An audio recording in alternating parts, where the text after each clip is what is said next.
Hi, I'm Miss Gina, and I'm going to read chapters 115 to chapter 125. Chapter 115. My affairs are in order. There I was in the basement, dreaming of blueberry pancakes. I'd imagined myself curled up in Jessie's fuzzy blanket, my head resting on her leg, only to find I was cuddling my water dish. In my dreams, I smelled the rich grass, pine trees, and potting soil of Sycamore Avenue. I stood on the porch, barking to protect the humans I loved. I'd wake up there, Mouse would be, staring down at me, his whiskers sagging. I realized then that I had to get my affairs in order. Who would feed Mouse when I was gone?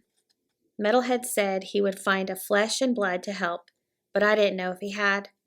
I managed to get a message to Metalhead with Trooper, who had had a short stint in the basement for swallowing a hose bib.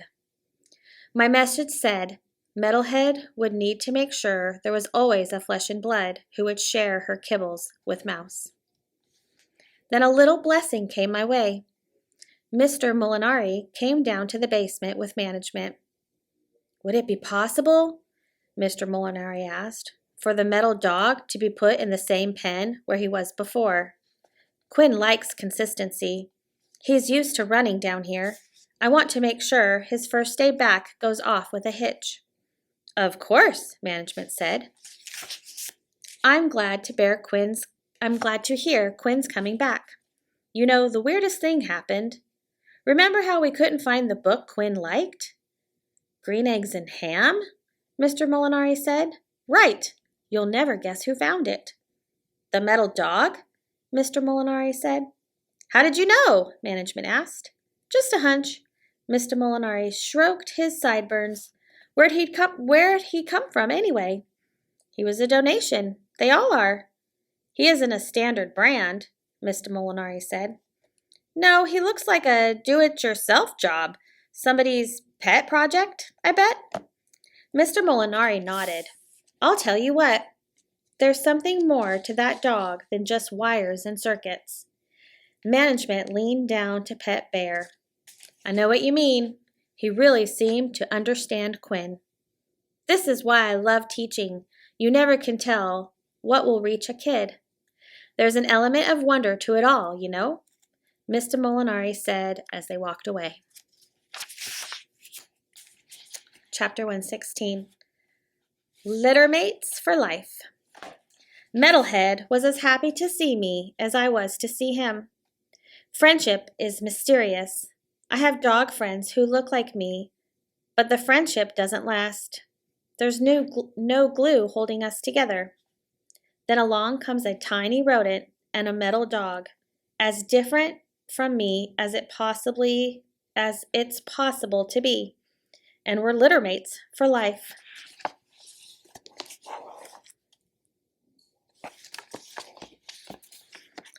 Chapter 117. Left Shoe Untied. The next Reading Buddy day, we were all waiting for Quinn to arrive. When I heard his feet thunder down the stairs, I felt like my heart was going to bust out of my chest. There he was with his crooked glasses, his star shirt, and the laces of his left shoe untied.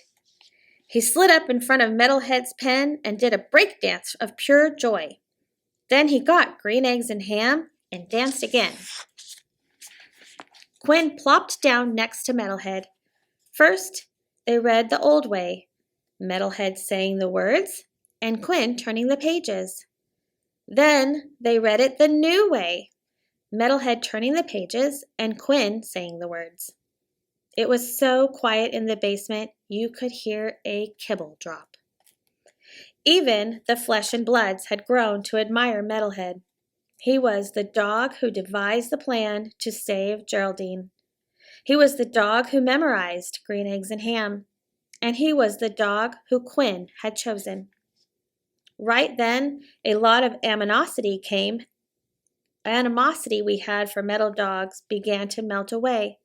Metalhead was a robot dog, and we liked him.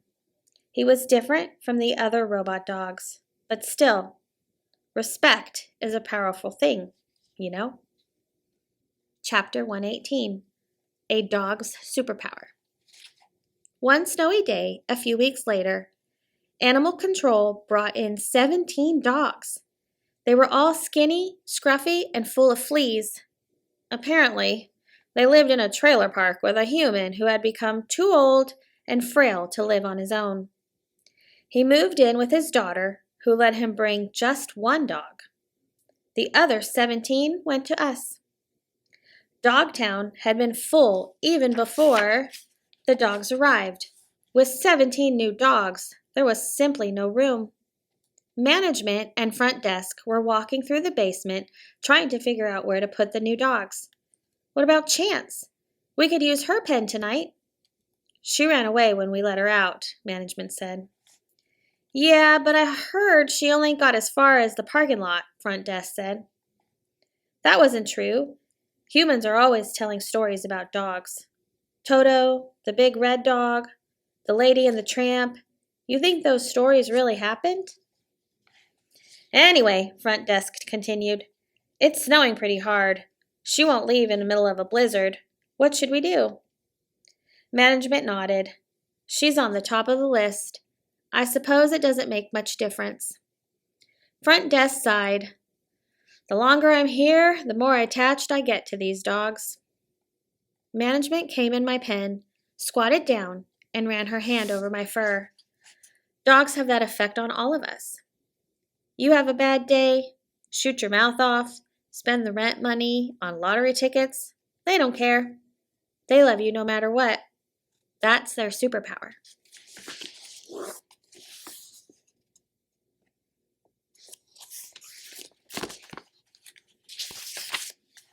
Love. Yeah, they have such big hearts. So why do we... Front desk let her sentence trail off. Management sighed. We don't have the room. I've got the board raising money for a new edition, 50 more pens. I didn't know that. That's great, front desk smiled. Management nodded. But that won't help Chance. She tipped her glasses up and buried her face in her hands. Management was a good petter. One of the best, actually. And I liked that bit about a dog's superpower is love. Even so, the facts were clear. My life at Dogtown was over. Chapter 119, a page from his manual. Right after that, a new recruit was put in my old cage, and I was allowed to walk free in Dogtown. Again, this is your chance, Chance, Metalhead said. I didn't even mind that Metalhead had used my name that way because what he said was true. Mouse nodded. He made his sign for home. I'll take good care of Mouse. Make sure he gets fed, Metalhead said, tearing a page from his manual and handing it to me. It wasn't printed the way the other pages were. It was a page he'd written himself. It said, your heart is a muscle. It grows stronger the more you use it. Chapter 120. Tucked under my collar. I didn't see how Metalhead's words could apply to a metal dog. Maybe it was what Professor Besser called a metaphor. Or maybe it was true. Could it be that Metalhead's heart was a muscle the way ours is? Mouse folded the page, tucked it under my collar, and I choked out a goodbye. I'd lived long enough to know how rare it is to find friends like Metalhead and Mouse, and I didn't want to leave them.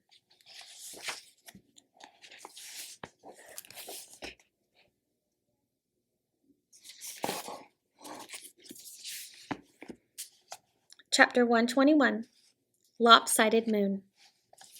I headed to the front door. It was poker night. Bear was already under the poker table, and lots of volunteers were coming in the door. I waited behind the front desk until two ladies in puffy parkas came in together. You think he's cute? The volunteer in the blue parka said.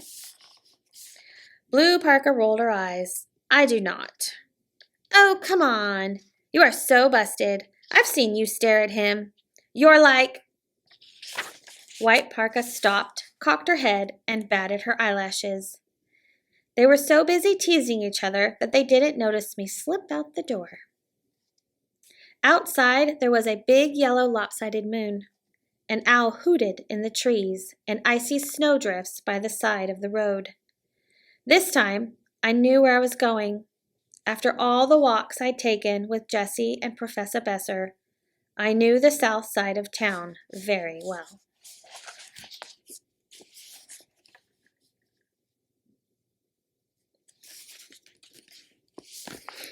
Chapter 122, A Foolish Idea. Just because the dictionary said a sabbatical was 6 months didn't mean every sabbatical was 6 months, did it? I hated that I was full of hope. Once hope gets inside you, you want your wishes to come true so badly, you just can't imagine that they won't. Even knowing this, I could not convince myself that this was a foolish idea. Metalhead said I had to hope more, not less.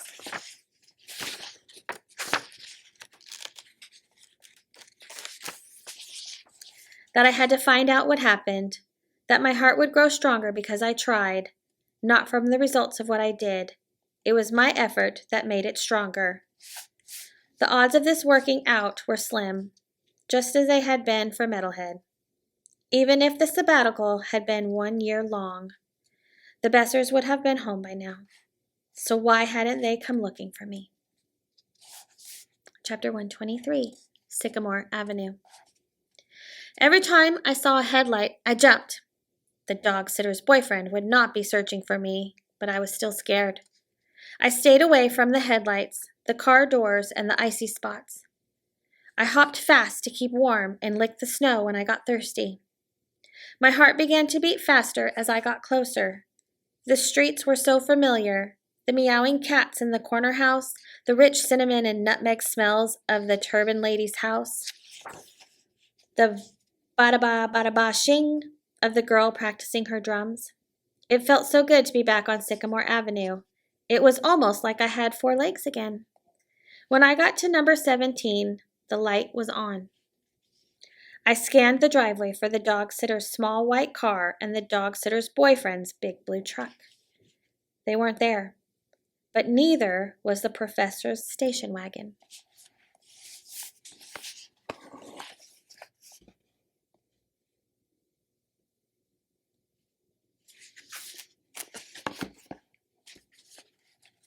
Chapter 124, Home. I hopped up the path to the porch. The wicker chairs had not been covered. The flyers on the doorknob had not been collected. The snow on the path had not been shoveled. No one was home. Chapter 125, The Great Dog Park in the Sky. I ran around the yard peeing on every bush. Then I curled up in my favorite spot under the porch swing and fell into a deep sleep. The next morning when I woke up, the driveway was still empty. The house still deserted. The porch covered with ice. I was stiff with cold, my mouth dry, my bones achy. I melted snow on my tongue and kept waiting. I didn't know what else to do. By mid-morning, it was warmer, and comforting smells filled the air. The wood-burning stove next door, the cornbread baking across the street, the sun-baked bicycle grease smell of the porch. This was home. If I was going to the great dog park in the sky, I wanted to leave from here.